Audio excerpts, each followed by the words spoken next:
কবিগুরু রবীন্দ্রনাথ ঠাকুরের 85তম তিরোধান দিবস পালন করল ইংরেজবাজার পৌরসভা। শুক্রবার মালদা শহরের রবীন্দ্র অ্যাভিনিউ এলাকায় কবিগুরুর মূর্তিতে মাল্যদান এবং পুষ্পার্ঘ্য নিবেদন করে শ্রদ্ধা নিবেদন করা হয় পৌরসভার পক্ষ থেকে।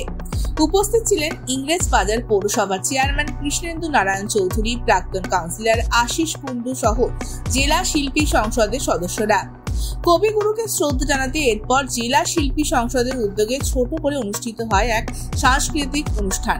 এই বিষয়ে চেয়ারম্যান কৃষ্ণেন্দু নারায়ণ চৌধুরী জানান, প্রতি বছরের ন্যায় এবছরও কবিগুরুর 85তম তিরোধান দিবস পালন করা হলো পৌরসভার পক্ষ থেকে। কবি রবীন্দ্রনাথ ঠাকুরের 85তম তিরোধান দিবস। তিনি শুধু সাংস্কৃতিক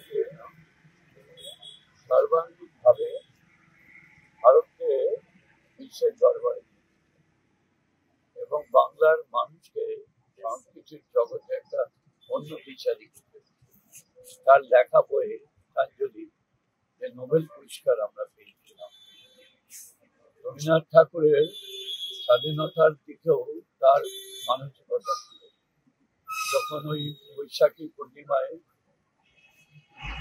পাঞ্জাবে গণহত্যা হয়েছিল, তখন তিনি নাইট উপাধি পরিত্যাগ করে তার শিক্ষা ত্যাগ এবং মানুষের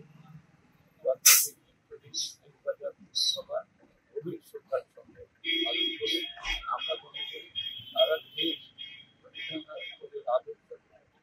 ব্যুরো রিপোর্ট, এনএন নিউজ। আরও খবরের আপডেট পেতে সাবস্ক্রাইব করুন আমাদের ইউটিউব চ্যানেলটি আর বেল আইকনে ক্লিক করুন নোটিফিকেশনস পেতে।